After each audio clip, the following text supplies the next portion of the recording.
Thank you so much. With that, Kristen, and CSPs, do you want to kick us off this evening?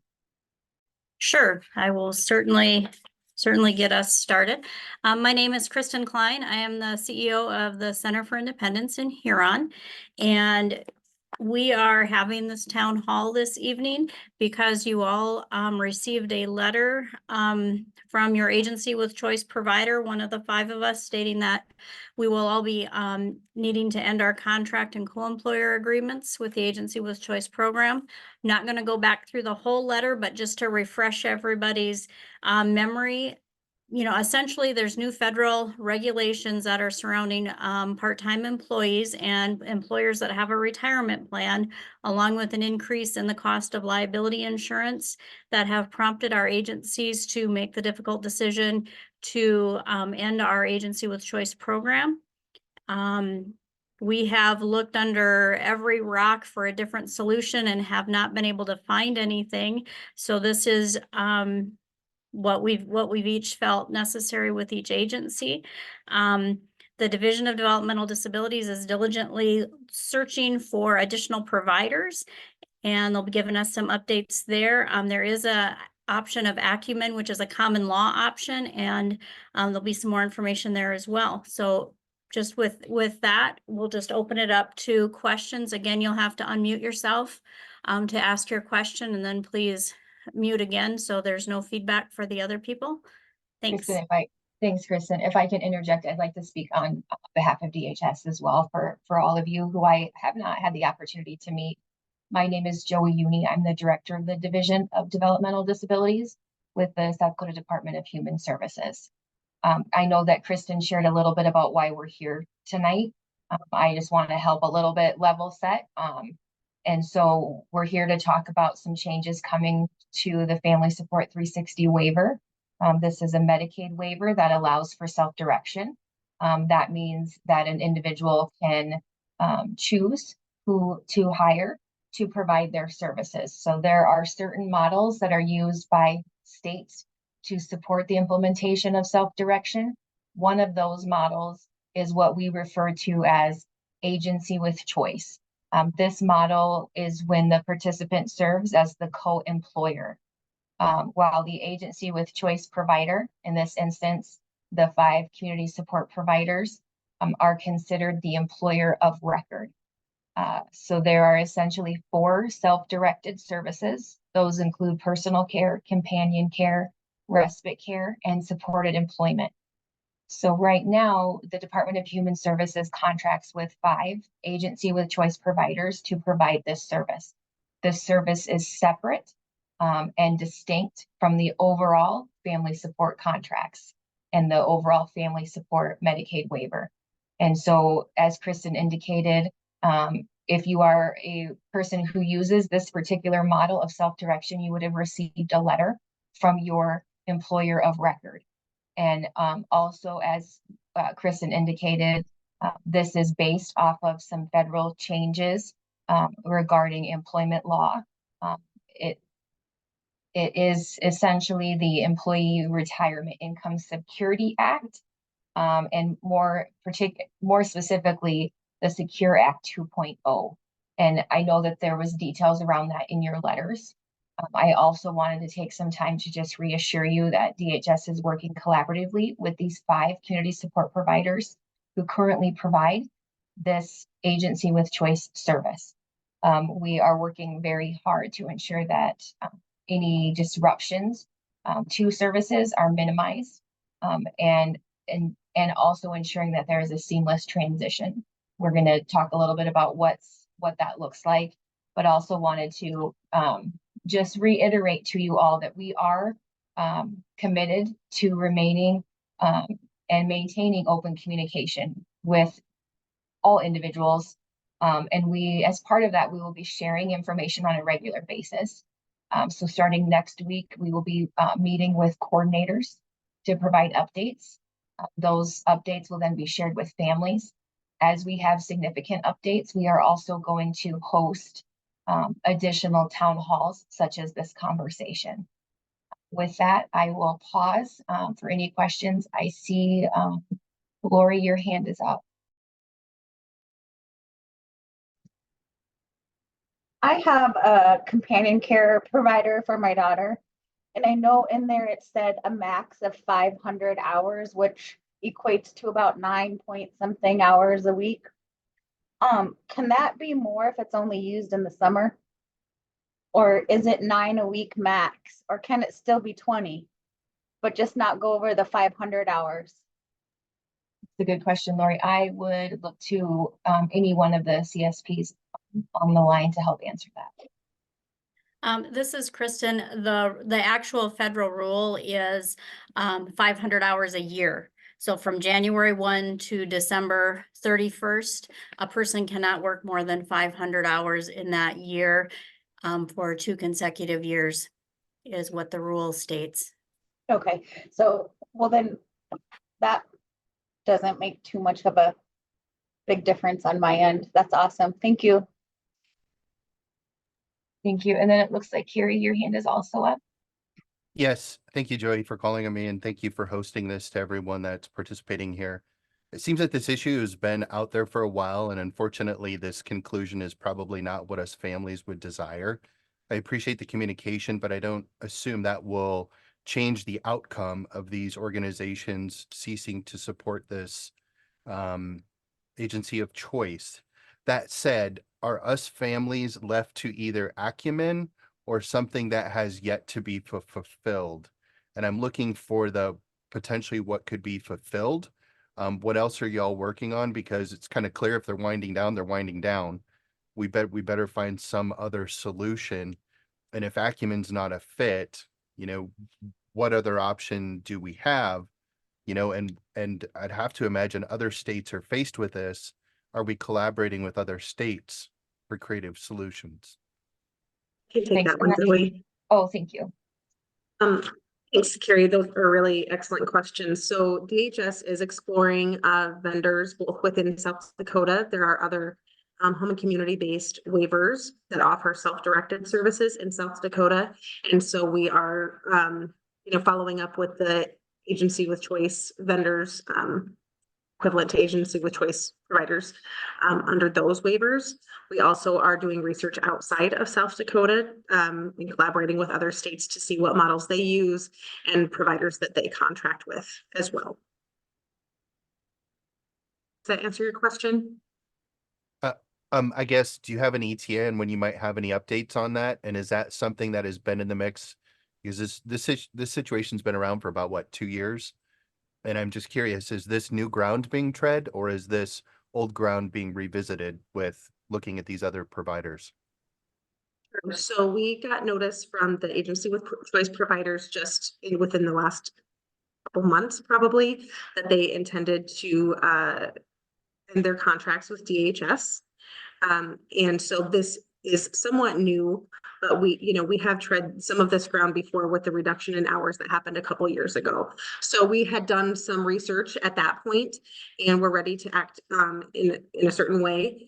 And so now we're revisiting some of those action steps, and then also researching some additional vendor options. Are those vendors out of state? We're exploring all options, both out of state and in state.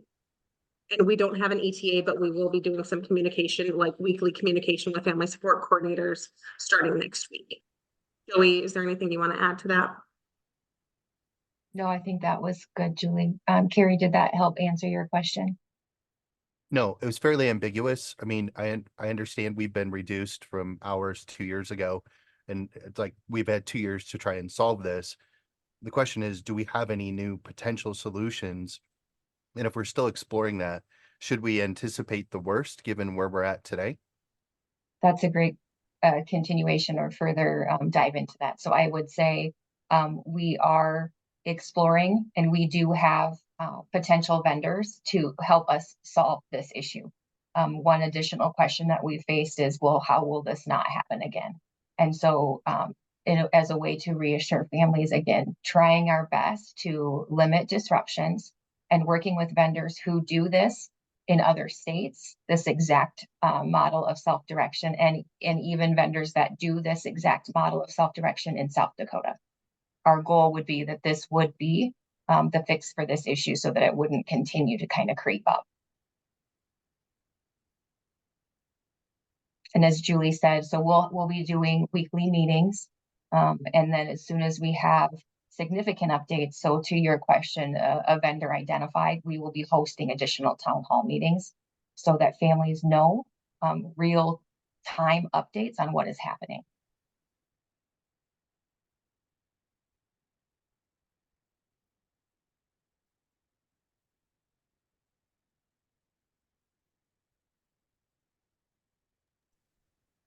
Joey. Oh, sorry, Ashley, you should ask your question, but I was just going to mention some people are putting some things in the chat. Please continue to do that if you want to chat your question, and maybe after Ashley, Joey can pop over there. I don't have a question. I was on earlier. I mean, I may bring up some of my questions if it kind of comes to that, just so other people can hear my same questions that I brought up earlier. But the other lady that asked a question, I can't remember her name. She's like, well, if we do the 500 hours, it doesn't pertain. But these agency of choices, from my understanding, are backing out whatever that date is. So it will pertain to that family. I just wanted to be clear for that family. But Shawnee, Joey, if one of you want to confirm that, maybe I'm misguided here, but I don't want them to not realize that. Yes, thank you. Actually, I have Dakota milestones and they're not terminating until 12/1/25. So That's I correct. will have companion care for the summer. Is that correct? That's correct, Lori. So each agency, again, it would have been noted in your letter, is essentially has their own time frame for when they're ending providing this service. And so we will work based on those time frames to ensure that, Lori, in your case, when we get to the end of that contract, there is additional options for you without a service disruption. Great, thank you. This is Rhonda Shulsky with Dakota Milestones. We are ending 12/1/24, not 25. Thanks, My Rhonda. Yes, apologies. I did know that it was 24. Thanks for correcting that. I'm sorry. Thanks, Lori, and thanks, Rhonda. I noted Amanda did clarify that in the chat as well. I'm trying to keep track and make sure we don't miss any of the questions. And so are other states facing the same issue? How are they handling it? Jays, do you want to take this one? Certainly. So when it comes to waivers, kind of as Joey had mentioned in her introduction, there are really two options to support self-direction. There's agency with choice and there is common law. However, what I can see is that it's hard to compare waivers because each state might operate their agency with choice programs a little bit differently. But we are able to see how states offer their agency with choice programs or common law and learn from that. And so we are regularly reviewing what's available and offered in other states to see, what do their agency with choice contracts look like? What are the structures? How do they handle reimbursement for providers? So we are learning from other states. However, I wouldn't be able to speak to if a specific state has the same issue, just because each state's models are likely built a little bit differently. Thanks, Jays. Harry, I see your hand is up. Yeah, I wanted to find out, I'm not that new. I'm new at this, but not in understanding all what you guys are talking about. So some of it's kind of going over my head. Just a quick question. What do you mean by the common law versus the agency of choice? I get the agency of choice. They can pick who they want to serve them, work for them. But what is the common law? Yeah, Thanks for your question, Carrie. Jays, sure. I see it off you.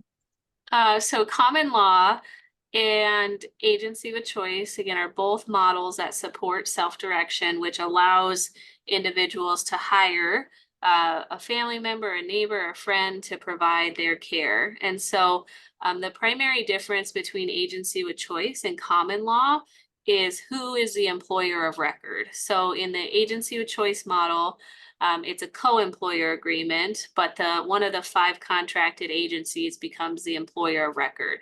In the common law model, either the participant or their designated representative becomes the employer of record. Otherwise, the role of the provider, when we're talking about common law, our current common law provider is Acumen.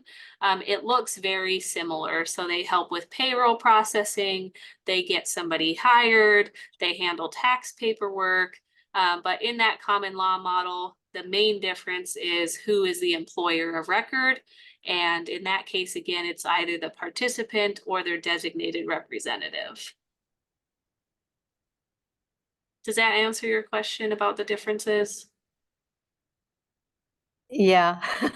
Okay, we can also make sure that there are some resources shared. So the current common law provider Acumen, when they were coming on board, they did some trainings. So I can post a link to the trainings that are available in the chat. So you have those as a resource as well. Carrie, also out of our previous town hall earlier today, we will be following up with a common law specific town hall meeting where we just talk about the characteristics of that self-direction model. And so more to come on that as well. I just didn't understand also how you guys went from 40 hours to 20 hours to now 10 hours, you know, as far as how much service we can give and provide for our individuals. And I didn't understand how all of that went away. And Thanks for that question, Carrie. I would look to one of the CSPs who is open to sharing a little bit more about the history around the decisions and how we got here. This is Kristen, and anybody else, Rhonda, Pam, jump in if you'd like. Basically, we're sitting here because all 5 of us offer a retirement plan in our full-time world, in the choices waiver, you know, our group homes and whatnot with our employees. We have, that's our main waiver we function under. And like I said this morning, I said, you know, agency with choice is kind of a side gig. It's like our little hustle on the side we do to help out. We're employer of record, we process payroll. And then a few years back, it became apparent under ERISA, which is the retirement federal law, if you have an employee who works 1,000 hours a year or more, they're eligible for retirement. So once the budgets grew in agency with choice and people started having the availability to work more than just on a part-time basis, and they were working more like, you know, 25, 30 hours a week, it became apparent they were going to go over 1,000 hours. And then the federal law mandates if we offer a retirement plan, we must make that person eligible for retirement benefits. And that's not part of our contract.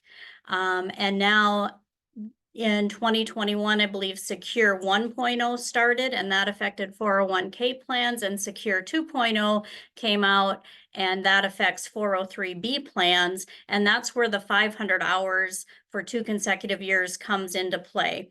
And that says you must offer retirement benefits to any part-time, long-term part-time employee who works 500 hours a year, 2 consecutive years in a row, and is of age 21.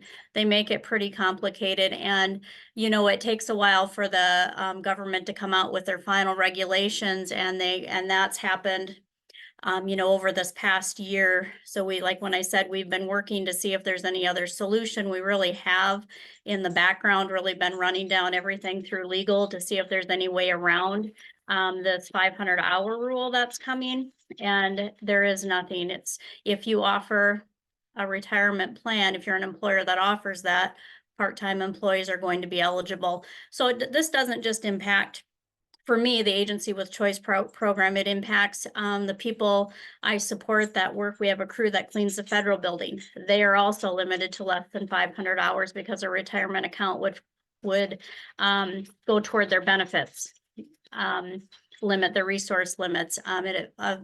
It affects the part-time employees that I employ on my HCBS waiver too. So it's not just this.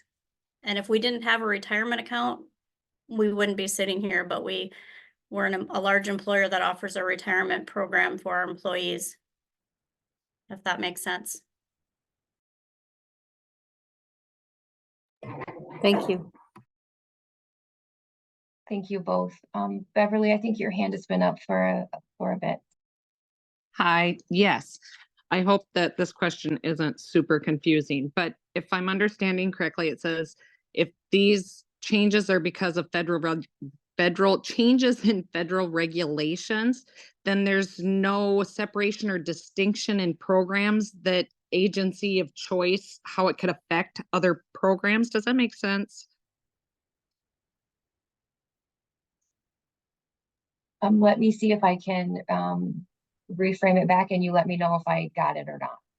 Yep. Okay, so what I heard you say was, do these changes in this agency with choice contract also affect other contracts with community support providers? Right, or is it just regulations to businesses or like agency of with choice? Or is this a federal, when you say federal changes, so any part-time employee, if I go work at McDonald's, these changes are for them too? Does that make what I'm? Yes, it's a federal change. So any business that would meet those particular qualifications, this would impact. Kristen, I saw you shake your head. Anything that you would want to add? Yeah, if an employer has an ERISA compliant retirement plan, it affects everyone. It affects everyone the same. And it just depends. I mean, there could be some types of retirement plans that are written differently that aren't ERISA compliant. That's not super common, but you know, like a large McDonald's corporation, they might have fancy ways around that. I guess my thought was that there's just no distinction in programs that are using these businesses. I guess I don't know how else to explain that. Sorry, guys. No, there's not. There's no distinction. We all fall under the same regulation.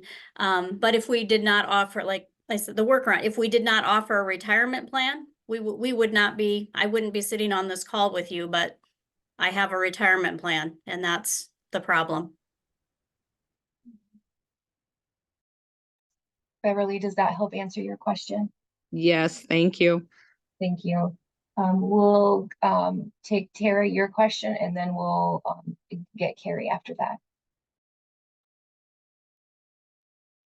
When you mentioned that you would be using or possibly using someone from out of state or an organization from out of state, does that mean that those that we've chosen for like respite care and companion care, that would change, or would we still have a choice in who is being used to care for our children?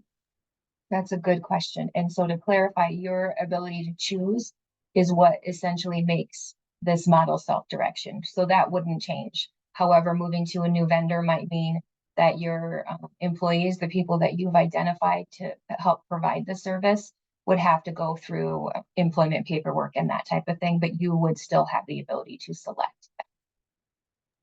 Okay, thank you. I appreciate the clarification. Thank Even you. if it's a family member? Sorry, but even if it's a family member? Jace, do you want to tackle that one?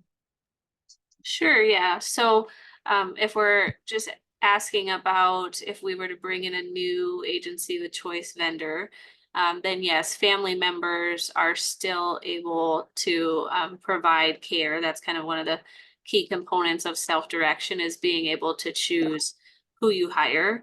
Of course, they have to meet certain employment qualifications, but yes, you would be able to choose a family member or friend. And again, that option is also available through common law as well. Okay, thank you. Thanks, Dawn. Carrie? Yes, thank you again. I appreciate all the questions and answers. When it comes to the common law solution that exists today through Acumen Fiscal Agent, couple part question. The ratings are really poor right now with time to pay and employees getting paid through there. Matter of fact, it seems like it's gotten fairly significant lately with the poor review ratings. is there, first question, is there the ability to switch back and forth between common law and non-common law if another provider is found outside of the state that we can use? And then the second question is it possible that we can switch back and forth between potentially another provider with agency of choice and then potentially to common law back and forth? I mean, not that that's desirable, but I think we're kind of taking the, the best of a worse situation as it's presented to us. And are there going to be challenges navigating that? Thank you. Good question. Thank you, Carrie. So, yes, you would have the ability to essentially go back and forth between the two different models. The only thing is you cannot have both open at the same time. Jay's, anything you would add to fill in the gaps there?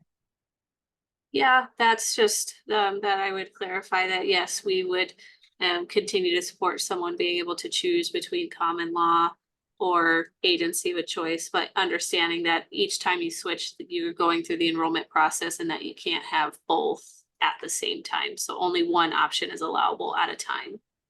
So would there be like an expiration date and then a start date that would be negotiated, or do you have to go kind of through the darkness of night at some point in time with no one to jump to the next?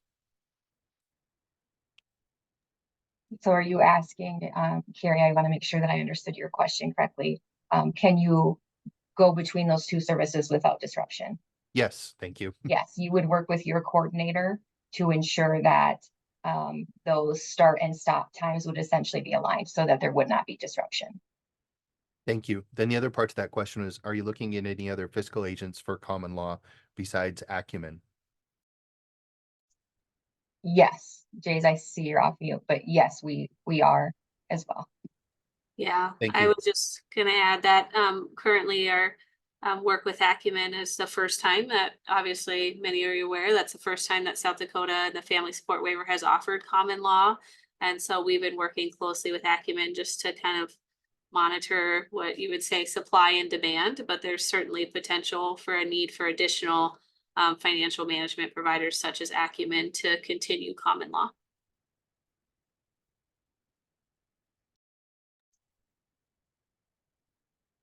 Okay, I want to make sure that we go back to the chat and we don't miss any questions there. So I'll watch for hands. If anybody sees any come up, please let me know. Until then, we'll go back to the chat. So I think we left off with Chrissy, your comment about there may be some confusion about if you do not reach the 500-hour limit, that they will be good, and that's not true. The model as we currently have it is going away until another vendor can be located. And so just to further expand on that, so the contracts that we have with these 5 community support providers to operate this self-direction model are ending through a rolled out time frame. But again, the model itself, we are working to ensure that there is additional vendors for choice and selection, so there isn't disruption or the service doesn't go away. It looks like the next question is from Shelley. So this is ending what date? The letter says going into effect 2025. So each of the 5 community support providers sent you all letters, and each of those dates are different. So depending on which employer of record you have, your date might be different from your neighbors or someone else that you know who also uses this service. Shelley, is there anything additional that I can expand on to help answer that question?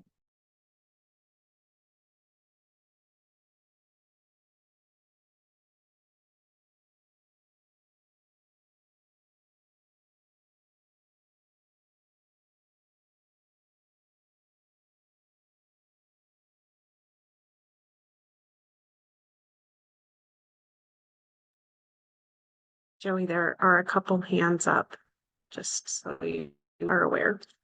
Thank you. I was just waiting for Shelley. I wanted to make sure she had time to jump in. We can come back to that, Shelley. I think, Melissa, I saw your hand, and then we'll go to Tara.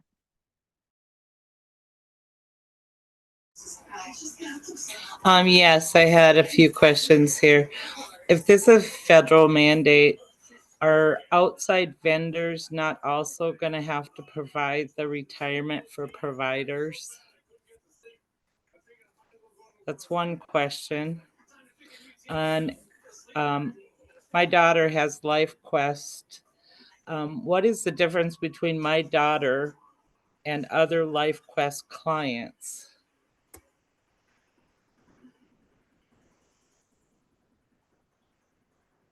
So I will do my best, Melissa, to answer the first part of that question. And then I will turn it over to any one of the CSPs on the line as well to help fill in the gaps. So because this is a federal regulation, if the agency would qualify for this requirement, then they would also need to comply with that. And so we would be working with the selected vendor to ensure that they would have what they are needing to move forward with a contract. So then DHS or whatever is going to have to help provide the retirement requirements? So Melissa, that would be a part of the contract negotiation with the identified vendor in order to ensure that we have things in place, again, with the goal of the least amount of disruption to people and their families. And that's not happening with the 5 existing community vendors? So this was an option that we did try to explore over the last couple of years. And so that was not an option that the current contractors were able to explore with us, and I won't speak for them, but that is something that we have attempted in the past. I will turn it over to Melissa. Does that help answer at least that first part of your question? Yeah, it does. Okay, thank you. And then Rhonda, Kristen, or Pam, are you able to help answer that second part of her question?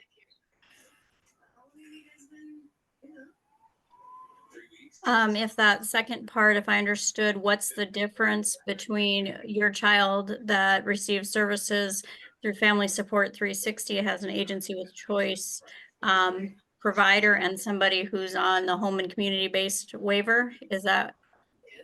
Yeah, who's already a client, a different. Jays can My probably answer daughter's better, but they're separate waivers.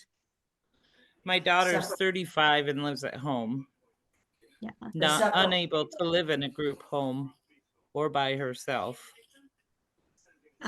There are different waivers that are offered. The home and community-based services waiver is one waiver that people can receive services in. There's different types of services they can receive under that waiver. Your daughter happens to be under the family support waiver.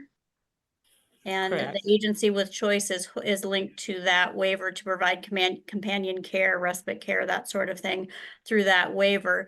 Eligibility, I don't know, I couldn't probably answer eligibility questions for each waiver, but some people do switch between waivers if they qualify.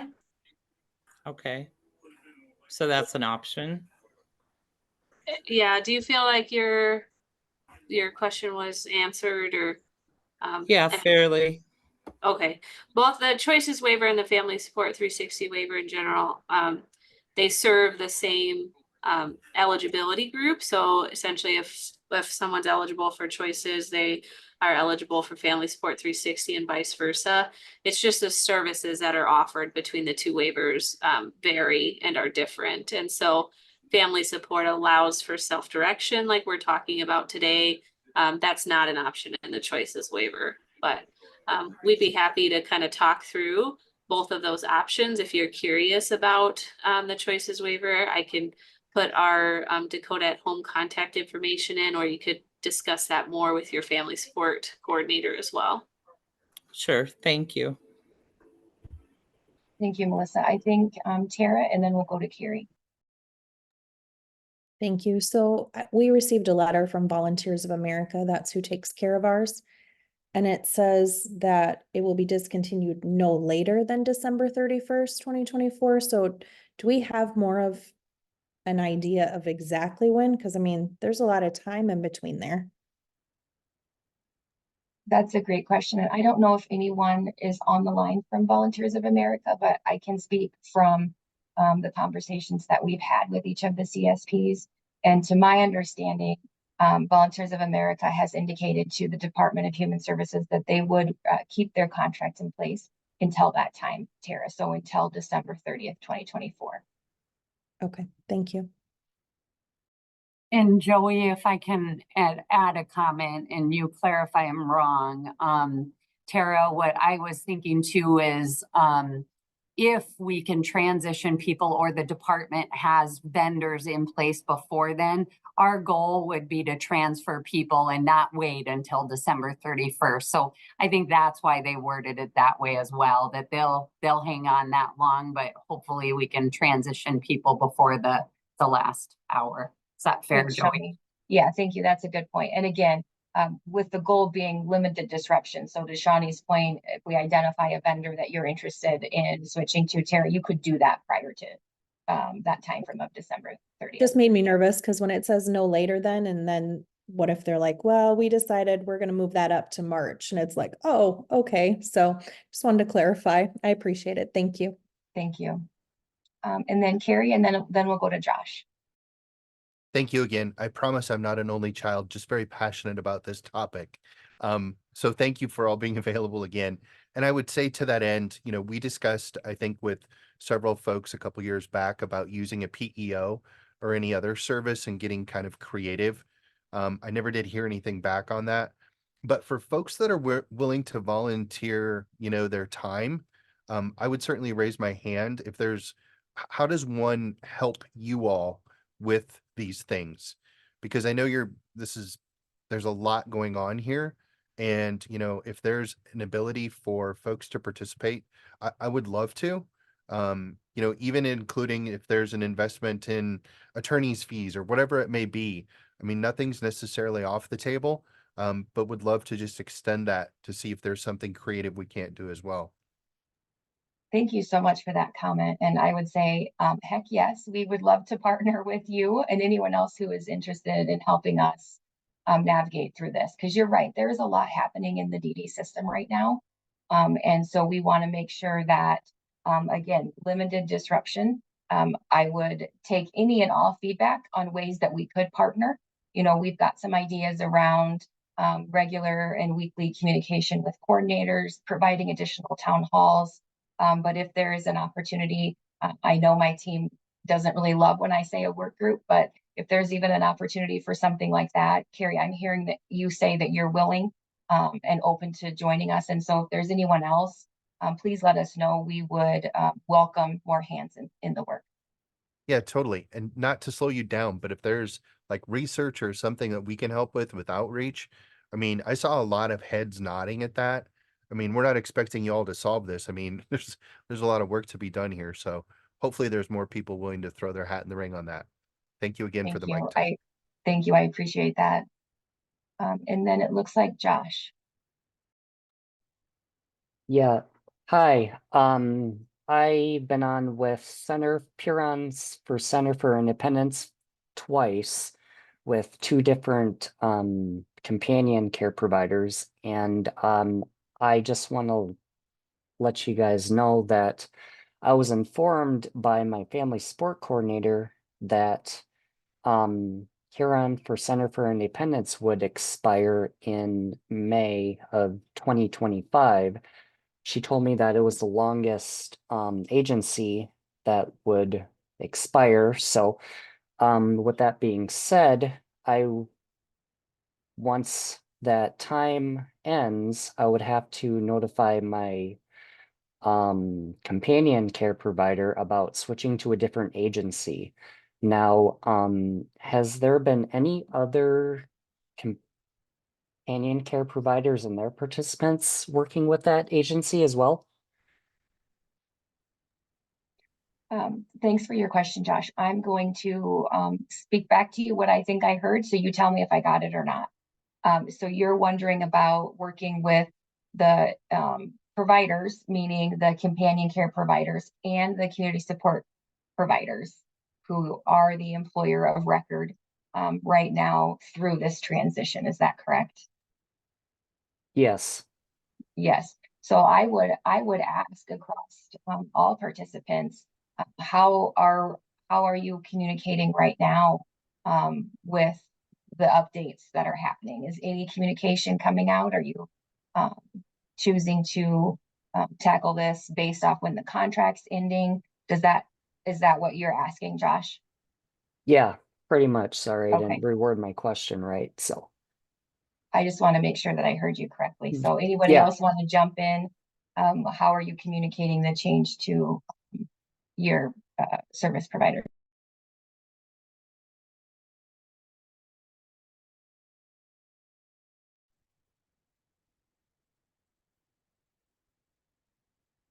Are you asking, so how we're communicating that our time is ending to our providers?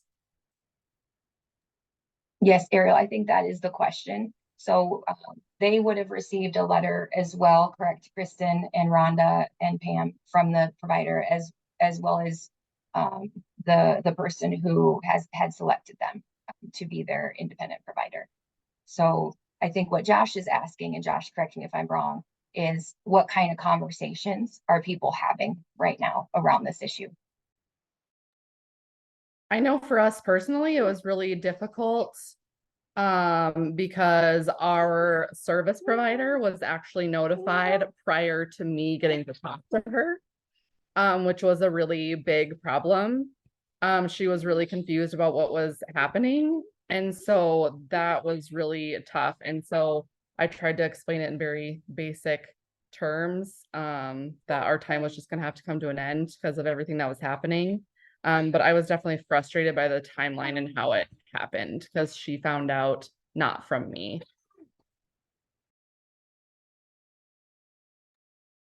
Thank you for sharing that, Ariel. Anyone else want to share?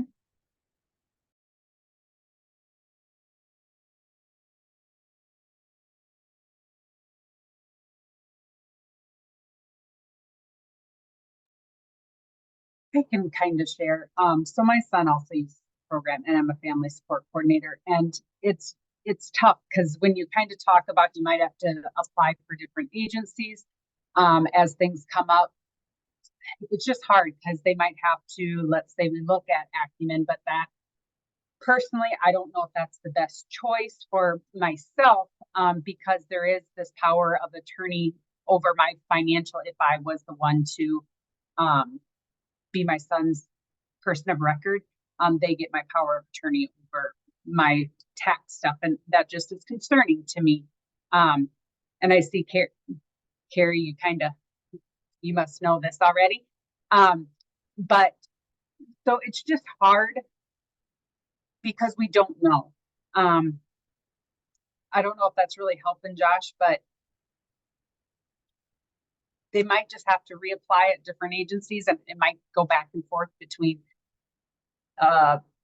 Acumen to another agency of choice if that becomes an option. There's just so many things up in the air right now. So I don't know if that's really helping.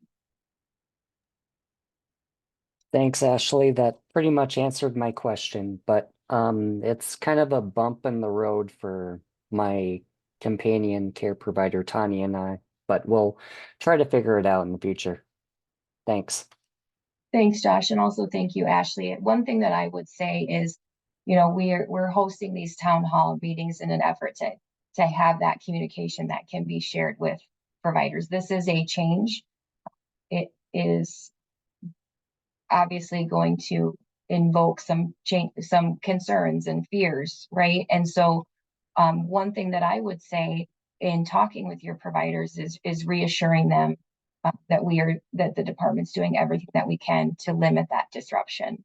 And certainly as we have additional communications with coordinators and as we have additional conversations like this, welcome them into that. I think hearing that same information that you're hearing at the same time might be helpful as well to those conversations.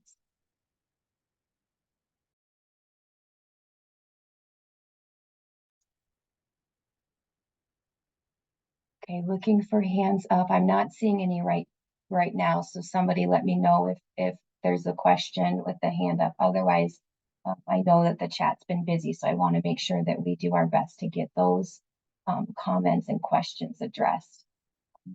So Shelley says, so this is ending what date? The letter says going into effect in 2025. I think I answered that, but just again, want to reiterate, your letter would have indicated when your employer of record is ending their contract. And so again, those are kind of staggered and different across those 5 agency with choice providers.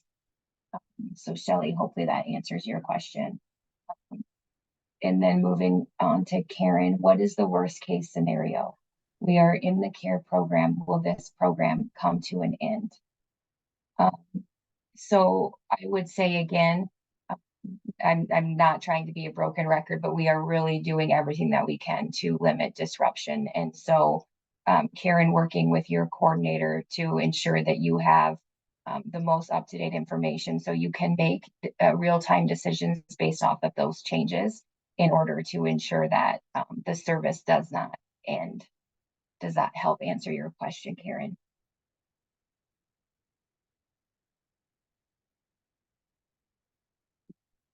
Yes, thank you. Perfect. Thanks, Karen. Then I see a question from Katie.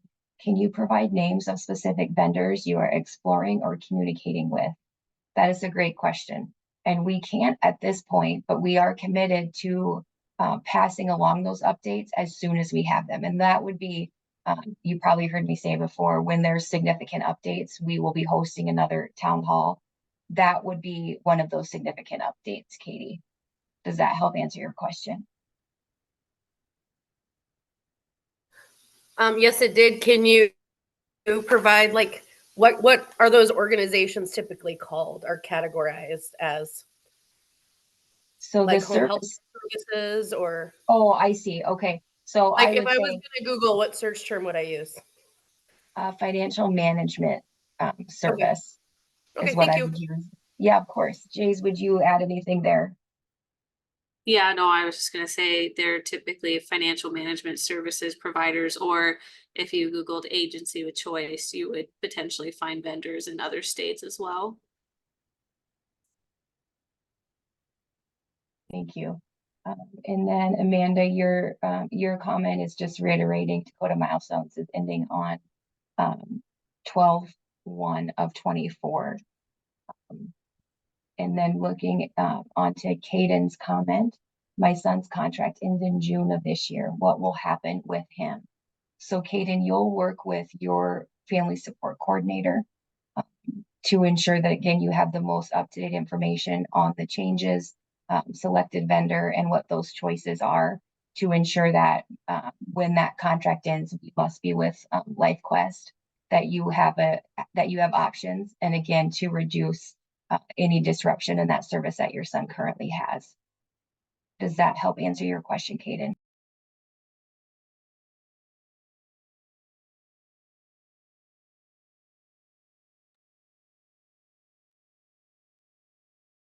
And Joey, maybe while Caden might be searching for the mute button, would it be fair to say you don't have to wait until June? And actually, we would encourage you to not wait, especially if you would be interested in exploring the common law option. That's an option available today. We know it's not right for everyone, but that option is available today and would continue in the future. So it's certainly something you could explore today. Is that right? Yeah, that's definitely right. And again, working with your coordinator, Caden, to explore that option and seeing if that's a good fit for you. And if it is, you would not have to wait until June to make that change. Okay, this is Kaden. Well, Andrea, actually, Caden's my son. It's his Zoom. And yeah, you guys did help. So thank you. Wonderful. Thank you. The next comment is from Liz. Liz says, I have a specific person I use for respite care. Will we no longer be able to pick who watches our child for respite care when this ends? You would still be able to select that person, Liz. Again, the model allows you to select who that employee would be to provide that service. And so even with a vendor change, that change would stay in place. Does that help answer the question, Liz?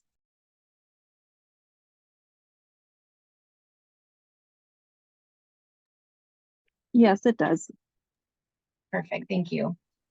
And then the next comment is the link to the information that Jays had mentioned earlier in the meeting, which is the training materials that were presented by Acumen, who is our common law vendor, our current common law vendor. And then looking at the comment from Krista. We have Dakota milestones, and I do understand that they will continue services up to the end of the contract. And my question is, will they be following the same guidelines up to that time? Meaning the 20 hours per week. I do understand the letter stated the new guidelines don't go into effect until 2025. And I just wanted to ensure the same guidelines are followed up to that time. Great question, Krista. Rhonda, if you're still on, do you want to take this one? The question is, can they continue on the 20 hours per week? Am I understanding that correctly? So Sorry, yes. Yes, thanks, I'm just Krista. curious, I'm sorry about that. Is it the same guidelines that we'd be following, the 1,000 hours for the rest of this year / 20 hours a week? Or does the new guideline go into effect now in preparation for 2025? Is kind of, we just try to make sure we keep track of what we're utilizing along with our family support coordinator. And I just, for my brain, I just wanted to make sure that I knew which guideline we were doing through the rest of the contract. Yes, we would continue the 20 hours a week for up to 1,000 hours, yes. And we will end December 1st of 24. Thank you very much for that. Thank you. Thank you both. Moving on to the comment from Allison. Allison says, I'm still wondering how this new federal mandate regarding retirement is only causing issues in South Dakota. So I know we mentioned how this, because it's a federal requirement, impacts all states. It's going to depend on the type of business and that their level of impact. I was just waiting until they got through the, I wanted to make sure I got my. And so Allison, I don't know if that answered your question or if you want us to dive into that a little bit more. No, I think that answers it. Okay, thank you. And then Carrie has a comment around Acumen common law requires you to form a household business with the IRS. Acumen also covers workers' compensation. So Carrie, I see your hand up, so I will let you expand on that. I did have another question, but yes, after discussing with the folks over there at Acumen, they do provide workman's comp. They're working on the factor for this year yet, which is great. I was unaware of that. So that was a nice perk that was involved in there. But they will not entertain like an LLC, S Corp or C Corp that you may file. The only thing that they will do is household. So I think there is some question around what to do around certain liability. And I think that needs some more discovery. But if I may, I had another question around in discussions with the providers in the state currently that are ending their contracts. Was subcontracting ever on the table as a possible solution or potentially extension to where these providers would not necessarily be W-2, but potentially 1099? Yeah, Carrie, I can answer that question. So when it comes to what's allowable within waivers, within the kind of the process, there are those two options, either common law or agency with choice. The federal government actually reissued an opinion on 1099 employees as it relates to this model, and it continues to stand that employees through Medicaid waiver programs such as family support do not qualify as 1099 employee. They can't qualify as 1099 subcontracted staff. They are considered employees. Okay, so the only way to budget funds that exists today is through the providers and through common law, but there is no other means in between there that is legitimately legal or available for folks that are using agency of choice. Is that correct? Yes, so the only two options that exist today are either common law or agency of choice. Okay, thank you. That's not the answer I wanted, but I'll take it. Okay. Thanks, Carrie. I think the next question is perhaps Ashley, if I am saying your name correctly. The comment is, but with common law, you can't be the caregiver and the employer. So many of you who are your own caregiver will not be able to.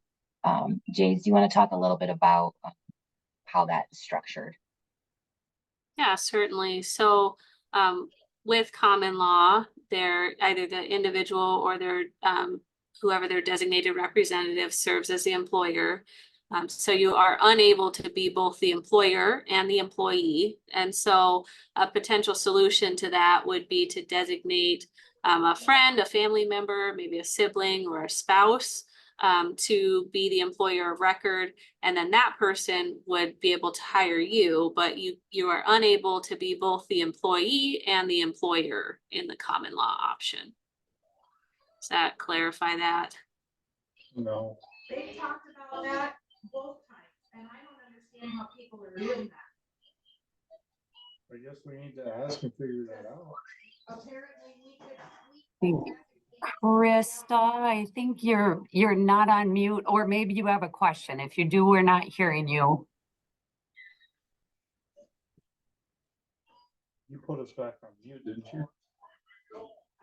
Krista, did you have a question? I want to make sure that if you do, we get that question before we continue on with addressing it from the chat.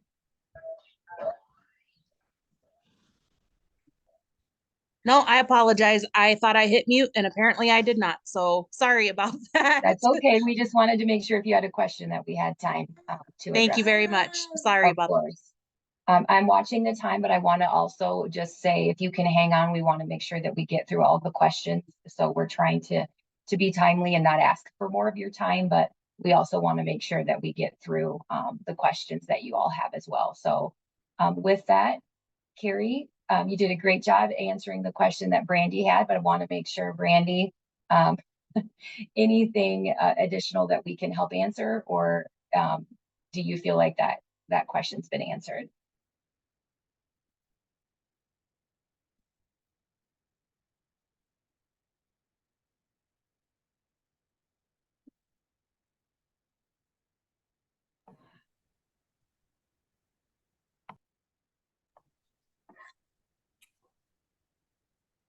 Okay, Brandy, if you want to let us know, again, I will keep moving forward, but you hop in and interject as needed.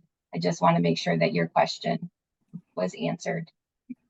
So moving on to Shauna, is there an agency with choice that is willing to keep the contract if a family doesn't use 500 hours a year? And so we do know that each of the agency with choice providers, the community support providers, do plan to end their contracts as they are now. Shauna, does that help answer your question?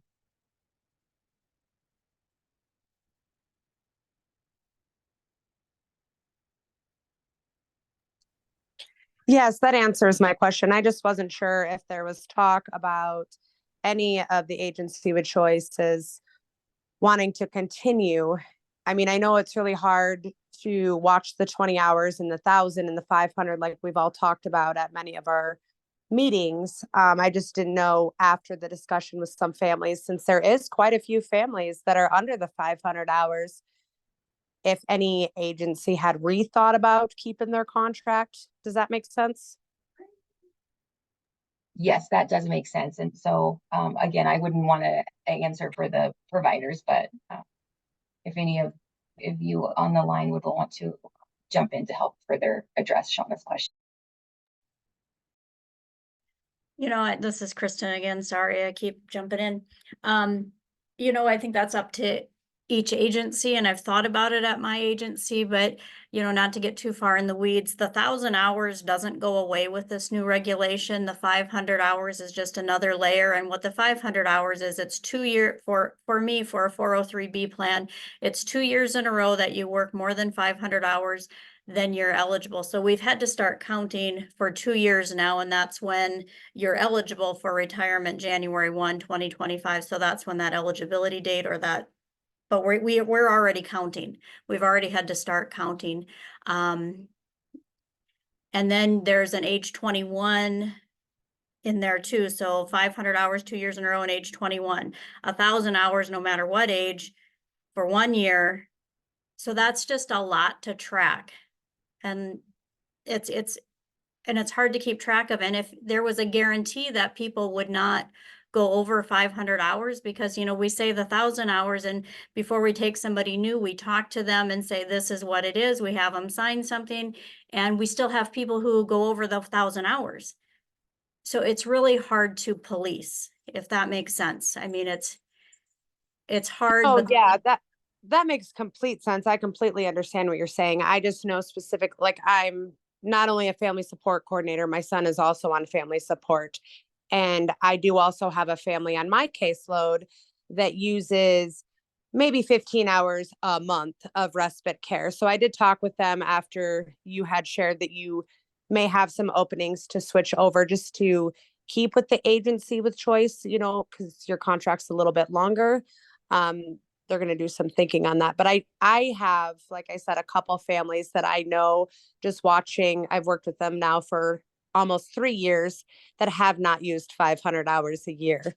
So I didn't know if, like, I'd be willing as a coordinator to help monitor that. Like when I'm approving time cards, just like I have to make sure that currently they don't go over 20 hours. I guess is kind of how I monitor it, but I just didn't know if that was ever just like rethought about, or if there could be more discussion possibly.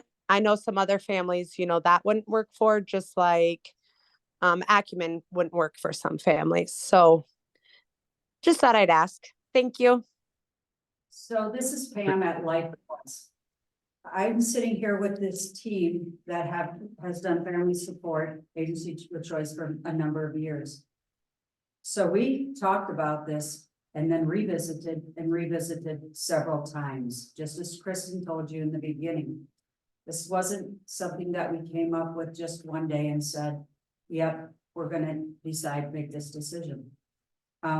We finally circled back to, we aren't able to continue to do it. And it's very much like Kristen said, it's one thing to manage the 1,000 hours, but now we're managing 500, and then we're managing at the age of 21, and then we're managing at 2 years. And we looked at every angle that we possibly could, and we finally came down to, we aren't going to be able to do it. So I appreciate y'all being on this call. I do appreciate your patience and understanding. And I think we can work through this together. So thanks. Pam, what's a penalty for violating the law? I might go to jail. I don't know. I mean, because if it's like a $95 fine, which is like in certain cases, I mean, you know, I'll pay that for my provider. But I was curious, what is the penalty? I wouldn't want to be imposed a penalty of a federal law because I don't know what those ramifications are. I don't want that to happen to anyone on a family support waiver. And I also don't know how that would happen, would result in something with the waiver of family or with choices as well. So I don't know if I can answer that question. I maybe haven't looked into it, but I don't know. So.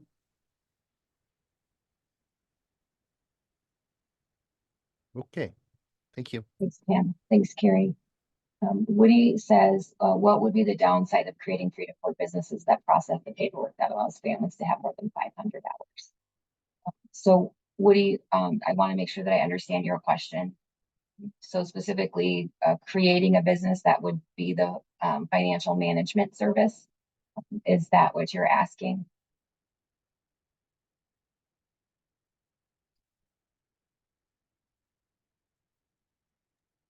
Yes, that's what we're asking.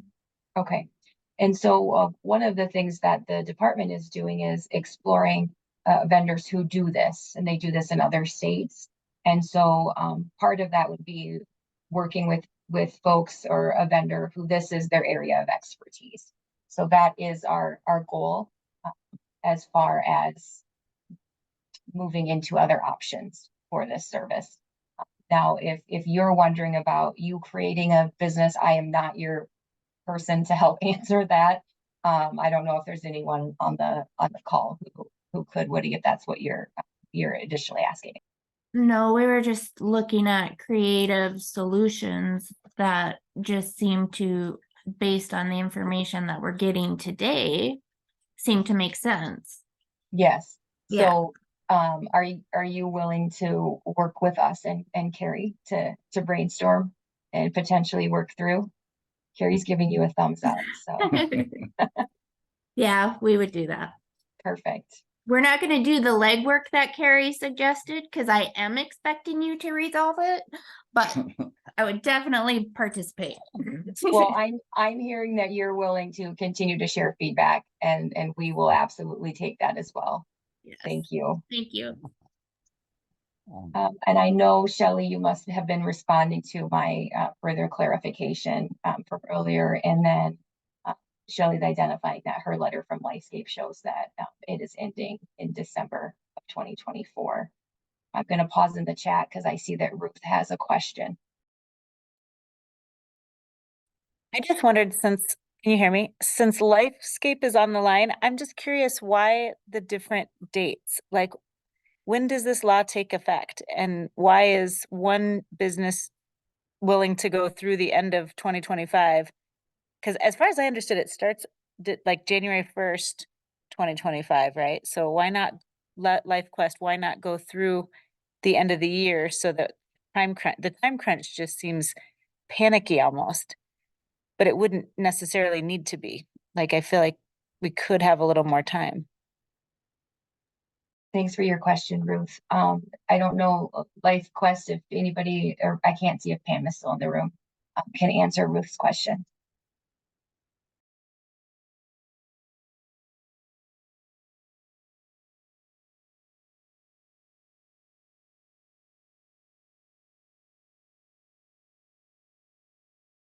Sorry, guys. Pam just stepped out of the room, like just right before you asked that question. So she will be back. And then we can hopefully get you an answer. Okay, so Ruth, will pause on that one until Pam comes back, and then we'll come back to your question. Does that work okay?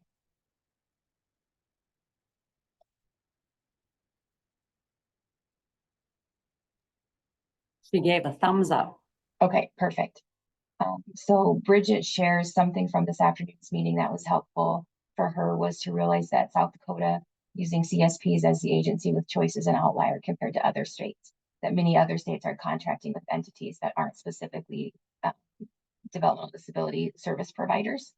So thank you for sharing that, Bridget. That was some information that came out in the meeting earlier today as well. Anything additional, Bridget, that I can expand on, or that you might want to expand on with that comment?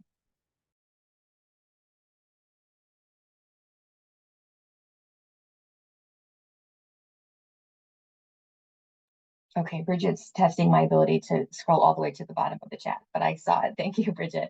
And then Katie asks or makes a comment about RCS, and I'm not sure if you can expand on that comment.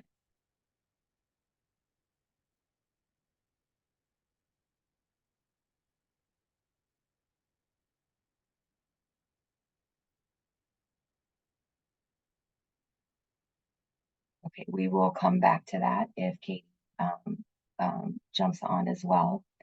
Brandy says, if we're exploring options with alternative agency with choice entities, can the current CSPs explain what stopped them from negotiating contracts like these other possibilities with the state?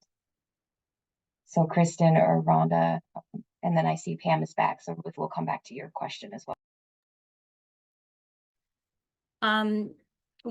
With that, Brandy, I guess I can speak for my agency. You know, a couple years ago, when there was an issue with 1,000 hours, the state had offered us, you know, like an hourly rate instead of a pass-through, and I did do the calculation with that hourly rate that was entered, and if it was solely retire, and I hate to get into the weeds with all of these regulations, but if it was solely retirement benefits that I'd be offering, I would have snapped that rate up faster than anything, because that would have been a good deal. But the thing is, once you hit, I'm a large employer.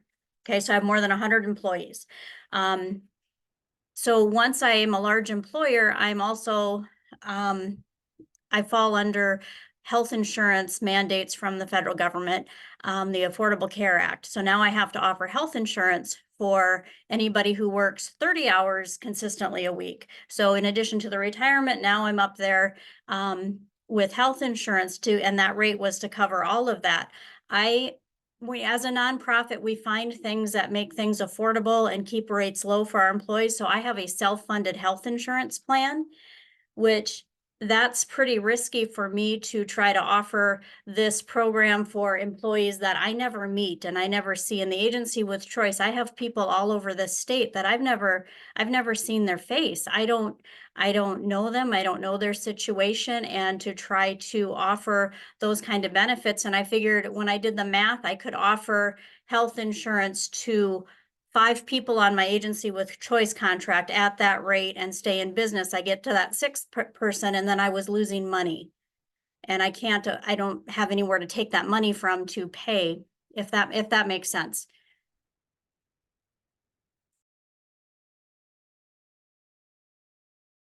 Thanks, Kristen. Rhonda or Pam, would you like to piggyback on that at all? Yes, it's fun with Dakota Milestones. And, you know, for us, I think primarily because of the complexity of the changes that have been occurring, and we're a small organization, and we just don't have the manpower to continue to have to meet those regulations and track the hours and those kind of things. So primarily because we're a small agency and we were trying to do this with the staff that we have. We didn't have any extra staff running the program. So that was primarily our reason. Thank you, Rhonda.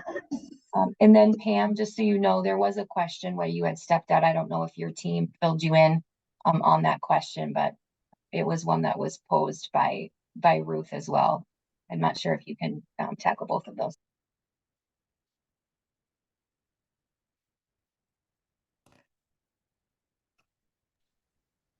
So Ruth, I think your question might have been about what our timeline.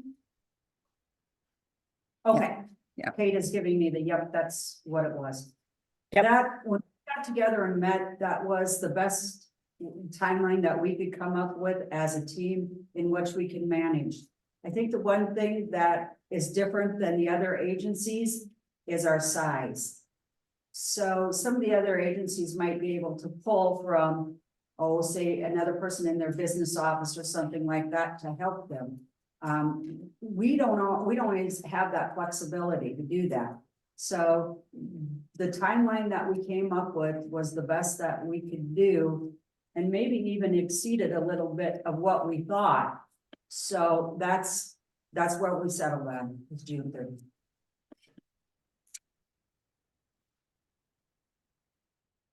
Ruth, does that help answer your question? Not really, but I guess, okay. This is Kristen again, if I can jump in, Ruth. I think, you know, the letter, maybe we weren't very clear. You know, after you do something, you always find a better way to do it. But people are eligible for retirement for our plan January 1 of 2025. We're already counting. We had to start counting those hours last year. So we've already got 1 year in, and we're counting a 2nd year now. So and typical of federal government, they put out the plan, they make you start, and then they follow up with the regulations. So this last year or so, we've been tracking down all those final rules and trying to see if there's a workaround. So that's why we have started counting already, because we're required to, waiting on those final regs and then making our decision where, well, this is where we're at. And people are actually eligible to start contributing to the retirement account on January 1, 2025 for Pam and I who have 403Bs.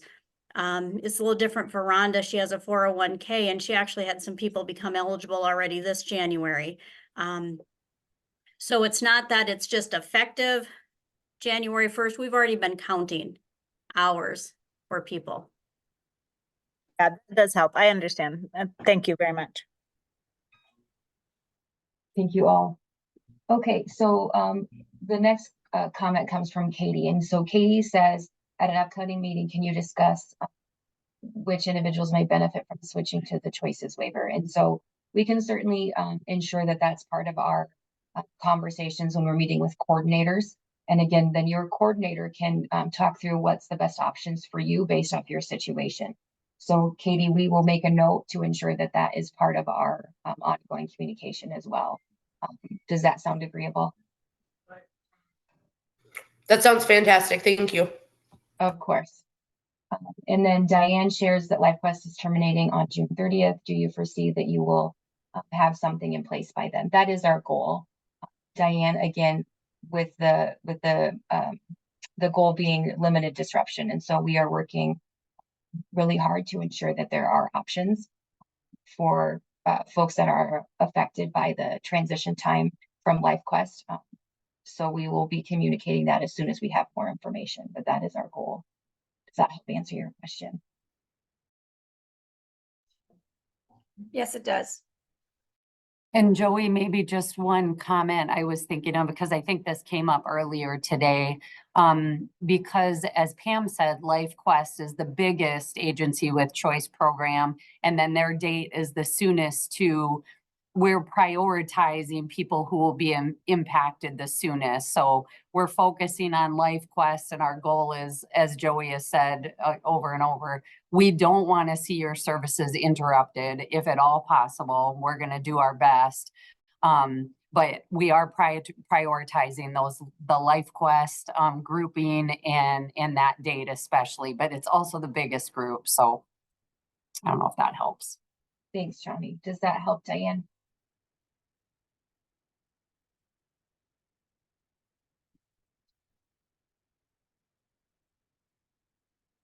Carrie, I see your hand, so we'll pause on the chat for just a moment to address your question. Sure. Thank you again, Joey.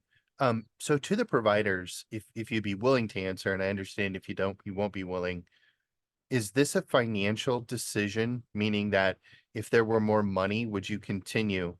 Or is this a red tape decision or something therein? And I'll respect if you don't want to answer.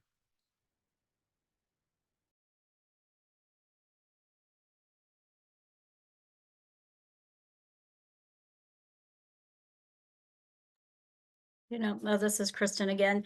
It's a little bit of everything. It's hard to, when I say we have people across the state, and communicating. So if we had all the money to offer all the benefits, you still have to be able to communicate with folks, get them signed up for everything, teach them that, you have to manage benefits, which it's hard enough for me to do that with my people in Huron when I can sit them down in front of the table and really try to explain things and get them to fill out papers. And if they refuse to turn in a piece of paper, I can go stand at the time clock and wait for them and drag them in a room with me and get them to sign. It's really hard when you're spread out across the state to get paperwork back, to get things communicated, and things have deadlines and timeframes. And then you have to have a tracking system. Like I said, there's several things we have to look at and track here, and we're trying to set up systems to do that. And this is a really odd program. When I explain this program to people that are in a different kind of business and why we do this, they just think I'm crazy because of all the risk that we take. Because I'm providing work comp coverage. I've had to pay unemployment. Right now, I'm sitting with $2,000 in wages that I'm not getting reimbursed for because a person's budget ran out and a coordinator approved wages, and we've been working and working, and now it's past the 6 months, so they won't. So you get stuck. There's a lot of that. So when you add it all up, and then it's kind of like, I think this 500 hours things that really make it difficult. It's like, okay, you get a little tired, and it's a little hard to find the strength to keep going. We like the program. It's a necessary needed program, and I get that, but it's gotten so difficult with regulations to manage. It's just kind of outgrown our capabilities at Center for Independence. I appreciate the honesty. Thank you for the time to give that feedback. Have you ever looked at a professional employment organization? You're off, you're unmuted. So I'm gonna just piggyback on what Kristen said there. I think she did a great job of summing that up. And I'm just gonna say, yeah, me too. Ditto. So I would ask the same question then. Have you looked at a professional employment organization?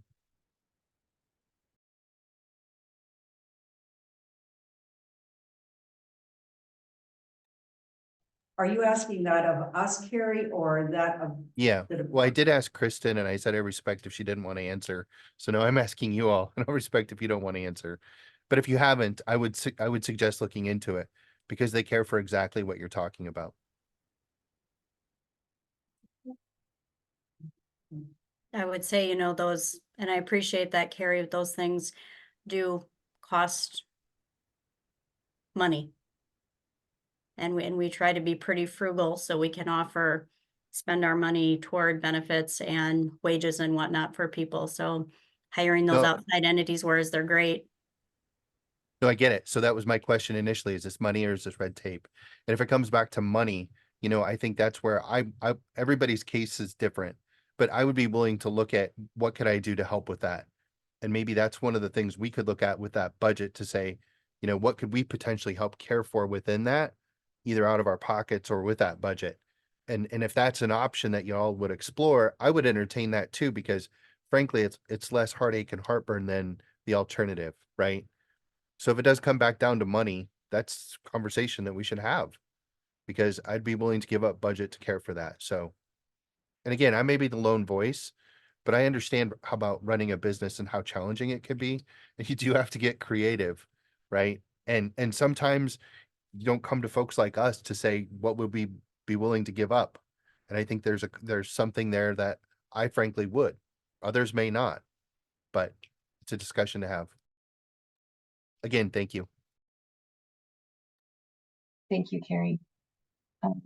Darla wants, her comment indicates, is there a federal regulation or a federal agency that folks could reach out to explain the importance of this program? Kristen and Rhonda and Pam, is there an agency that your staff is aware of?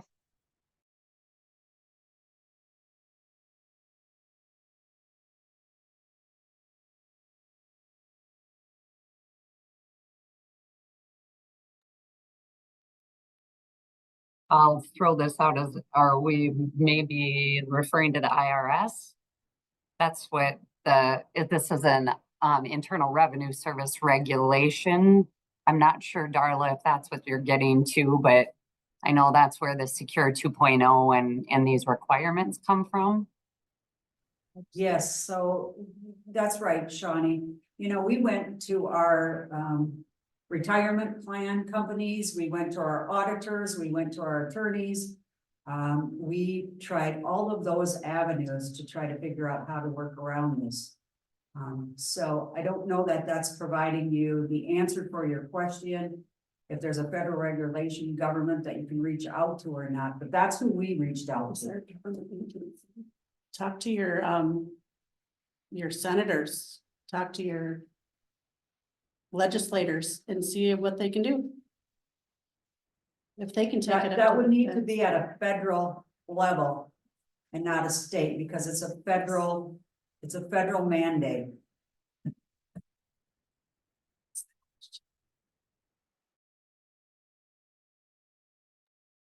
Thank you. Darla, does that help answer your question?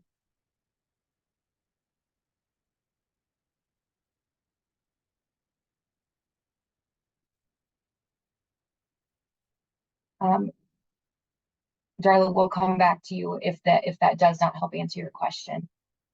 The next comment, Josh shared that he currently is affiliated with Center for Independence, and that agency does has indicated that their agreement will end in May of 2025, which is the longest agreement. So thank you for sharing that, Josh. Yeah, you're welcome. Thank you. And then the next comments from Ruth. Can you tell me all the current agencies of choice? If Lifescape is ending, can all of us on LifeQuest simply switch to another one that is not ending in June? And so, Ruth, to answer your first part of your question, there are 5 community support providers who operate agency with choice. And so that is Lifescape, Volunteers of America, Dakota Milestones, Center for Independence, and LifeQuest. And then Bridget, thank you for jumping in to help answer that. And so Bridget's comment is that the other agency with choice are not planning on absorbing other participants to fill the gap. That is the information that we were provided by the 5 agencies. I would look to Pam or Rhonda or Kristen if that is, has changed at all. This has not changed for us. We are not planning on accepting new applications because, again, our goal is to transition people out of our services. Thank you, Rhonda. Kristen or Pam, anything that you'd want to add to Rhonda's comments? You know, this is Kristen. I think, you know, we need to just kind of hang on and see how things go. And if there's something, you know, if we're got a little time chunk, if there's something that we can do to help out to get us to the next step. I mean, I'm open to having that conversation. I can't guarantee anything. I do think we just need to hang on and see what happens with the contract negotiations. But I think, like, again, getting free, if there's something creative that we can do to help, we'd be willing to have the conversation.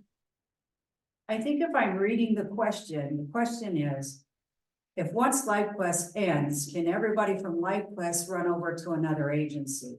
The possibility of that happening is no. The other providers do not have the capacity for that. So what's going to need to happen is that people will need to start transitioning once a vendor is found. Now, I know I'm going to go right out on a limb here, but it might be helpful if some families would step up and do that. And so that if that transition, and we hope that would go really well. So if it goes really well, there's a family group that's out there that would be able to help other families go through that transition. I hope that happens. And I hope as families, we can support other families to do that. So if that vendor is found in the next month or the next 2 months, as LifeQuest, we're going to ask that some families start to transition, because that's what, 400 to 600 families that we need to get transition, Jean? Yeah, we have 600, over 600 families. So if we could get some families, and I know that some of you have volunteered to be on work groups, and I think that's great that you do that. But if we could have also, and if we could also have some families that are willing to say, hey, you know what, I'm willing to take this jump and see how that goes, and maybe it's going to be a good thing, and there will be good things with it. And if there is a group that could help lead other families, I think that would be good too. So thank you for letting me just put that out there. Pam, would LifeQuest be willing to entertain a direct contract with the family?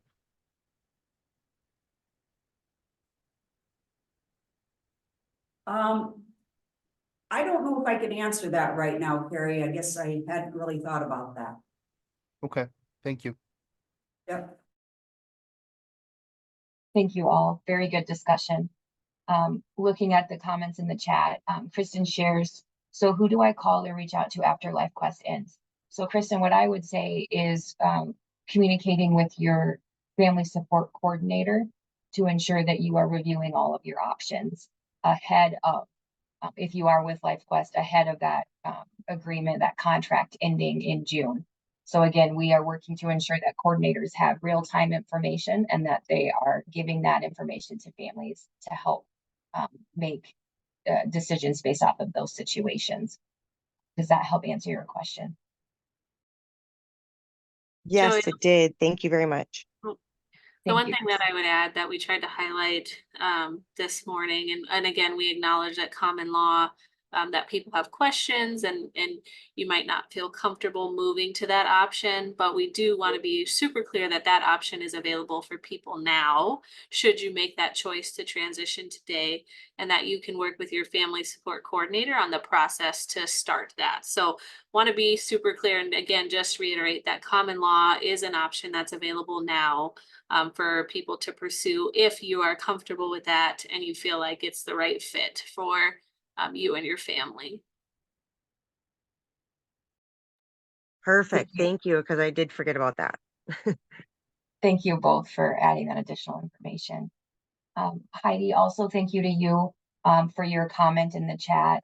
Heidi is sharing that she's a family support coordinator, and she is reassuring families and providers that DHS is actively seeking other agency with choice providers and explaining the common law model as a current available option. She's also suggesting to families that they explain to their providers that at some point in the near future, they may need to complete additional paperwork or new employment paperwork. So thank you, Heidi, for your comment. Stacy shares, if a new vendor for agency with choice is found, will hours still be limited to 500 per year? So Stacy, to your question, that is one of the things that we will be working with the selected vendor as part of the contract process. Because again, our goal is to, again, reduce the amount of disruption to this self-direction model. And so we will be working to ensure that there is limited disruption going forward. Mike, I see your hand is raised, so we'll take your question. So my question, I guess I have several. The first one that comes to mind is, with the discussion that we have, the programs that are ending and some shortcomings, at least in the initial descriptions of what common law option is available there, what then becomes an option for families at the point where this expires? Because the window is relatively short for the first group that ends coming up in 2 months, 3 months here, and transitioning that many families to some new service is going to necessarily put a heavy load on whoever the new vendor is, if there is actually one in the pipeline right now. And I haven't heard a confirmation that there is one or more in the pipeline, just that options are being explored. So I'm looking at all of what I'm hearing tonight, which is kind of overwhelming, and finding, I'm just trying to understand what else becomes available and how are all of the families that are impacted by this going to get through the transition phase by the end of the year as you transition from one provider to a new one. Ask all of your either companion care or respite care workers, etc., to have to reapply to a new vendor for the proper tax filings and all that type of stuff. How does this all work out? So I will do my best to answer your question. So if I miss anything, please let me know, Mike. So what the Department of Human Services has done is we've already entered into conversations with potential vendors. And so we are moving through that. We're also looking to ensure that we're not missing any. So there's kind of a couple of things happening in parallel. We are aware that we are in a very limited time frame. And so we are working as quickly as we can to ensure service disruption does not occur for folks, in particular, those 600 or so families that would be impacted by the end of the agreement with LifeQuest. And so does that help answer part of your question? It does. It just, like I say, if some of this information has been previously communicated, I may have missed it on behalf of my family. Might have been in one of the DHS letters that I, read the first part of, missed something along the line. So I have had to sort a lot out in hearing what you guys are talking about tonight. I'm just trying to kind of get an idea of impact that I need to describe to our respite care workers, et cetera. For example, this transition to a new, I don't know if CSP still becomes the terminology for whoever the new vendor or vendors is, but does that then mean that we have to transition away from other services that we might have been getting? Say, for example, through VOA, there are current provider for respite care. If we're going someplace else, do we have to go to that new agency for the other things that VOA provides us? I see. Thank you for further clarifying that question. So I would look to Jace too to jump in to fill the gaps, but the 4 services that are impacted are really the personal care, companion care, respite care, and supported employment. And so the employer of record model, again, we are working to ensure that there is those options between common law and employer of record. So when the contracts with the community support providers ends, we will, our goal is to have additional vendors who will also provide that similar structure of the self-direction model as we know it now through the contracts with these 5 community support providers. Jace, anything that you would add to help fill in those gaps? Yeah, I would just try to clarify that for all of the other services that you might be getting, like specialized medical equipment, service coordination. For some individuals on family support, your agency with choice provider and the agency that employs your service coordinator might be the same, right? So VOA might employ your service coordinator, and then you might also use VOA for your agency with choice. And so I recognize that could get a little bit confusing, but in general, those are separate contracts that DHS has with the providers to perform the different tasks. So these agency with choice contracts that are ending only impact those 4 services that Joey mentioned: personal care, respite care, companion care, and supported employment. But all other services that you get with from the agency that your service coordinator works for, those are not impacted by this change. So does that get at maybe a little bit of what you were asking, Mike? Yeah, that starts to help clarify it for me. Thank you. Thank you both. Josh, and then I see Mitch's hands, both are up. And Joey, can I add one more thing quick? Mike, because you made me think of something else. If any of you are thinking, oh my gosh, did I miss something? And here there's, everybody's been talking about this forever. That's not the case. It is new and this is emerging. So Mike, all of your questions, we've all had those same questions, truly. I think the hardest part about this is that we don't have all the answers yet. And that's one of the hard things about this. So we appreciate your questions. Unfortunately, we just can't answer all of them today. But as Joey said, we're committed to, on that weekly basis, as if we get any new information, we're going to share that with your coordinators so that they can push that to you. We'll schedule another town hall meeting if we have a significant update, like we've got a new vendor and we have one on contract. When we get to that, you all are going to be the first to know. So maybe that helps. You didn't miss anything, Mike. Thank you, Shawnee. Josh, we'll start with you. I see that your hand is up. Yes, I posted the question in the chat for everybody to look at. What transition agencies for South Dakota Family Support are currently available upon the 2025 deadline, if there are any available? So our current option that would be an availability, if a choice was made to move to a different contractor, would be that common law. So that current contractor or agency is Acumen that we've been talking about. That would be the most immediate. The others we are still working to get identified and to ensure we have signed contracts with them. Okay, how do you spell that? Acumen is ACUMEN.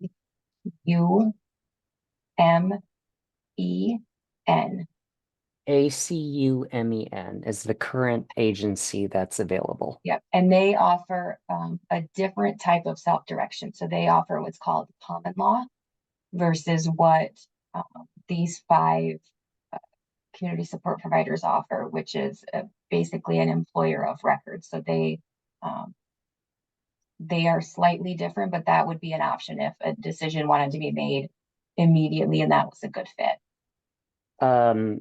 Okay, I just replied to that question in the chat. Do you think that prediction wise, how fast do you think that agency would fill up if every family support coordinator, provider, and participant wanted to get on board with that agency? Like, is there a limited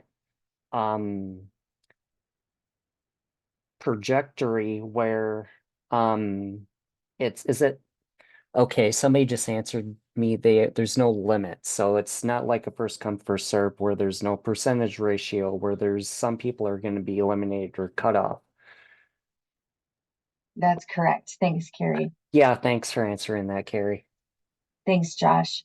Yeah. And then we'll go to Mitch. I believe his hand was up next, and then Carrie.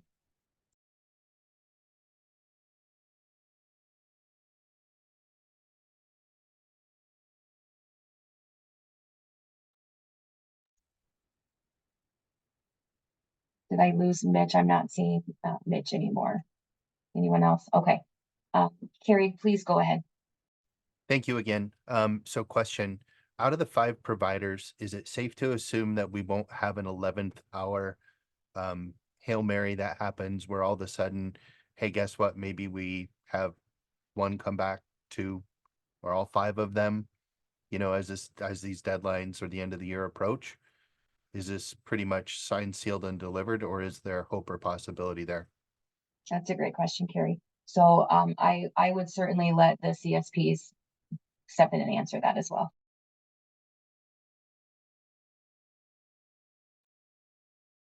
I guess I will just say, I mean, I always like to be optimistic, and I get what you're saying, but I know what I'm hearing is there are companies that are out there that do this as their profession. This is their business.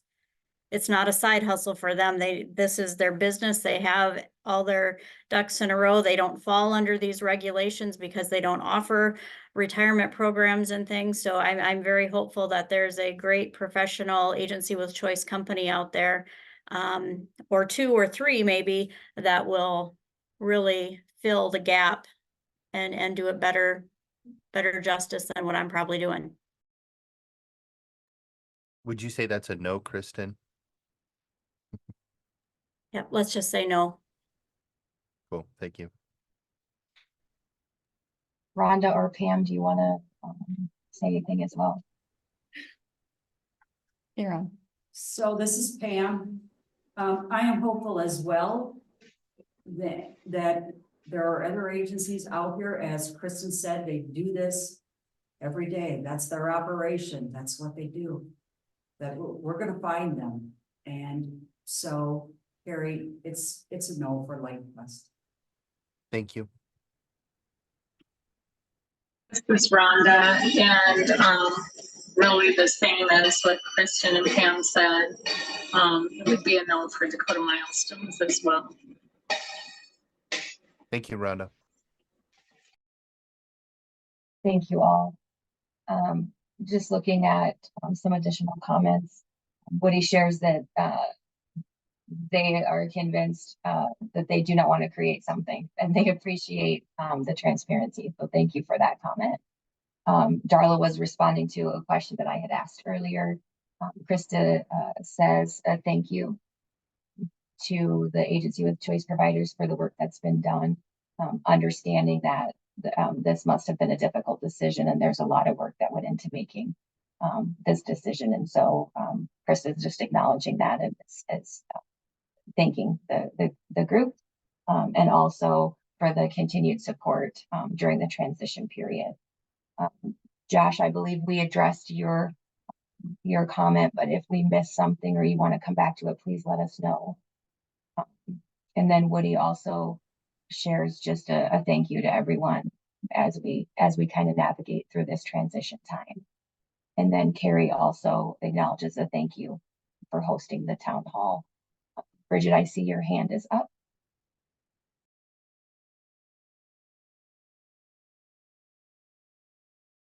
I'm trying to get my poop in a group here. Hold on. Yay, there I am. Can you see me? Okay. I guess I just want to share what's helped me wrap my mind around this issue, compounding on what I wrote in the chat previously and what I just commented in the chat about the CSPs. From my understanding, it's almost a logistics issue. We've been having these conversations for the last 2 years. I've been on the Family Support Council for 5 years now, and this is an ongoing issue. It wasn't like just this one thing happened and it became untenable. It's almost like gradually been going there for a while, in my understanding. Now, you guys, all the CSP providers can correct me if I'm wrong, but there's something about the way you guys do business that is not really compatible with the way a vendor needs to administer this agency with choice program any longer. And I don't think it was like a jump off the cliff. I mean, it was a gradual coming to that conclusion. Is that fair to say? Number one. And I think it's helpful, at least it's been helpful for me, so I hope it's helpful for other families to understand that this isn't a problem of desire. Like, it's not that they don't desire to be helpful. It's logistics. It's just, it's not tenable anymore. Is that fair to say? CSPs. Yeah, I would say that you are spot on, and that was very well stated. Thank Yeah, you. thank you. Bridget, I just wanted to say, you're right, because this is Jessica Lang, I work at LifeQuest, but I also have a family member, I'm a family member, my son's on family support. And I think that I know LifeQuest and I know the other agencies too. That's why it kind of did drag out for so long, is no one wanted to say, we can't do this, we can't do this. It was, let's try this, because these families need this, they need these services, they need this type of service. So, I mean, it was trying to find ways around the regulations that they were facing, and it's really sad. It's sad for everyone, it's sad for us as families. It's sad for the agencies too, because I know LifeQuest kind of holds family support close, near and dear to them, because they're one of the first agencies that started it too. So it's just sad, and yeah, it's just. We've shed many tears here. Thank you all. I see an additional. Can I just say one more go thing? I was trying to find my unmute button. I'm just really inept at this, like terribly. I just wanted to say that also, when I found out this morning that South Dakota is kind of an outlier as are having CSPs provide the agency with choice services, it made more sense to me. That's when it all came together. Like, I know a lot of people are asking, why aren't other states experiencing this problem if it's a federal regulation? Well, a lot of other states aren't operating with the CSPs as their agency with choice vendor.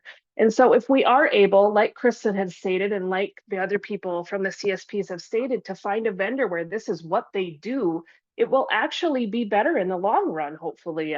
We won't be constantly running into these problems with everybody trying to troubleshoot and it causing such a crisis. The transition obviously will be difficult. Transitions are always difficult. But I remain hopeful too, that if you find a vendor where this is what they do, the outcome will be positive for everybody. And I also want to say, we do have a Family Support Council meeting this weekend, and I hope if anybody wants to come to that meeting and make public comment, we welcome that too, just to keep that in mind. Thanks so much. Thanks, everyone. Thanks so much, Bridget. Thank you. Any other comments? Oh, Mitch, you're back. Fantastic. We will take your question or comment.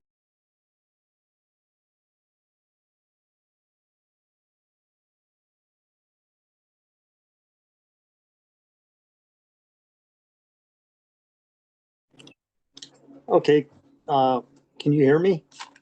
Yes, we can. Thank you. Okay, I was having problems here figuring it out. This is Mitch's, provider. And my question, I guess, is if these benefits are offered to me, can I say that I don't want them? I can decline the benefit, so I don't fall under the 500-hour rule or whatever. Yeah, Mitch, I can clarify that. In regards to these current 5 agency of choice providers and the 500-hour rule, just want to be super clear again that they intend to end those contracts in accordance with the date that is on the letters. But when it comes to us contracting with a potential new agency with choice vendor, the one thing I would clarify again is we would be very intentional with that contract so that this 500 hours would no longer be an issue or a topic of conversation. But in general, if through that contract with that new agency with choice vendor, and you were an employee of that agency, just like with another business, or if your current employer, you might be eligible for benefits and choose not to take them, right? What is offered from your employer, you might not be interested in. Maybe you have a spouse that you get your benefits from instead. So in a future model, if there were benefits available, there would be still individual choice as an employee. And what your benefits might look like through that agency. Does that answer your question? Yes, and then, so like different agency could offer different plans, like a 401 or whatever the other options would be, I guess. Yes, that's correct. It will, the benefits that would be available potentially through an agency with choice vendor would look distinct to that business. Okay. Yep, you answered my question. Thank you very much. Thank you, Mitch. Thanks, Jays, for helping to answer that. Melissa, I think that the comments that Jays just shared likely answer your question as well. So let me know if it does not, and we'll circle back to that. And then Josh shared some information regarding the employee agreement with Acumen. So Josh, thank you for putting that in the chat. Shelley's signing off. So again, thank you. I know we've taken more time than we originally asked of you. And so thank you for staying on. Before we end though, I see a hand up from Aberdeen Family Support. And I would like to make sure that we get all questions answered before we sign off. Hi there, this is Tammy. I'm sorry I don't have my name on there. I am a family support coordinator and also a parent, and you guys might have to help me out a little bit. I had a long night at a last night gathering in Millbank with a whole bunch of different providers that got together about different programming. And during that time, this question was coming up quite a bit from families that were coming through and going through the booths. And I'm just wondering if you guys what you're thinking about this. There are some families on family support that are talking about weighing their options about moving to a different waiver and maybe looking at things such as shared living. And I know with working directly with the people at Dakota at Home, they said in the last week or so, they've been seeing an influx of people inquiring about the shared living program as well. The fear that I'm hearing from the families is that what if too many people decide to switch waivers? And have you guys even looked at that or thought about that? How is there going to be a limit to shared living if that's what they choose to do? Does that make sense? Yeah, let me make sure I understand. You're just curious about service options, right? And if a person chooses to leave the family support waiver for other services on the choices waiver, that may meet their needs, is there space to do so? Yes. Okay. Jays, I know you went off mute, so I won't. Yeah. I'll stand by to fill in. Okay, I can start and then what I would say is, kind of as you mentioned, our intake specialists are always available to have conversations with families about the service options. As again, we know family support coordinators are well informed about the services that are offered by the division. So either route, what I would say is in terms of families considering shared living, we would definitely want families to understand what that looks like, weigh the pros and cons, and understand the service, because there are, just like there are many nuances with family support and things that are complex, the same it exists for shared living. And so we want families to feel supported to make an informed choice, to know which waiver and which services are going to be the best to meet an individual or a family's needs. So we are certainly available to talk through and have those conversations with families to make sure that you're making an informed choice on that, because if you move over to shared living, then you lose some things with family support. And so you just have to consider that. In terms of capacity and the choices waiver, I would say just like how we work with our family support providers regarding ongoing needs with capacity, the same commitment would exist on the choices waiver. But Joey, I'm not sure if you would add anything about that. No, as far as capacity, it would just be, the community support providers that offer shared living. Tammy, to your question, I would be able to better answer capacity, but as far as approval from the department, that wouldn't be capped or any issues there. I think maybe this question maybe came up a lot because there was different groups from Voc Rehab to RHD was there with their shared living, and then I was there for the family support side. So it was all different programs. So the parents were learning about a lot of things. So that might have brought on the idea, well, maybe because this one's having issues right now, we should switch to something else, So I'm not 100% it's across the board, but I have seen a few of my families on my program specifically ask about it as well. Thank you. Thank you, Tammy. I'm not seeing anything else in the chat. And again, we will stay on the line. We've already taken up more time than we had originally planned. But again, thank you all for hanging on the line. We want to make sure that if there are questions outstanding, that we get those answered before we end the call. So with that, I will just stand by if there are any additional questions.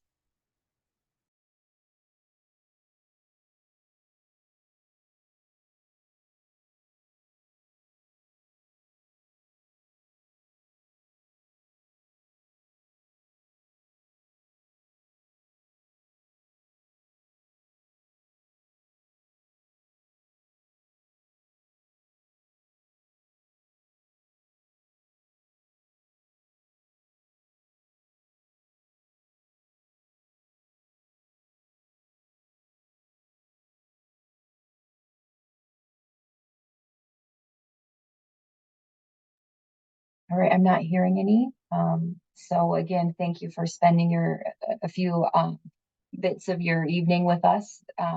There will be another focus group or a town hall, I'm sorry, on Thursday as well. But we would encourage folks to attend that. So please spread the word so we can make sure that folks are hearing the same information across the sessions as well. Thank you all.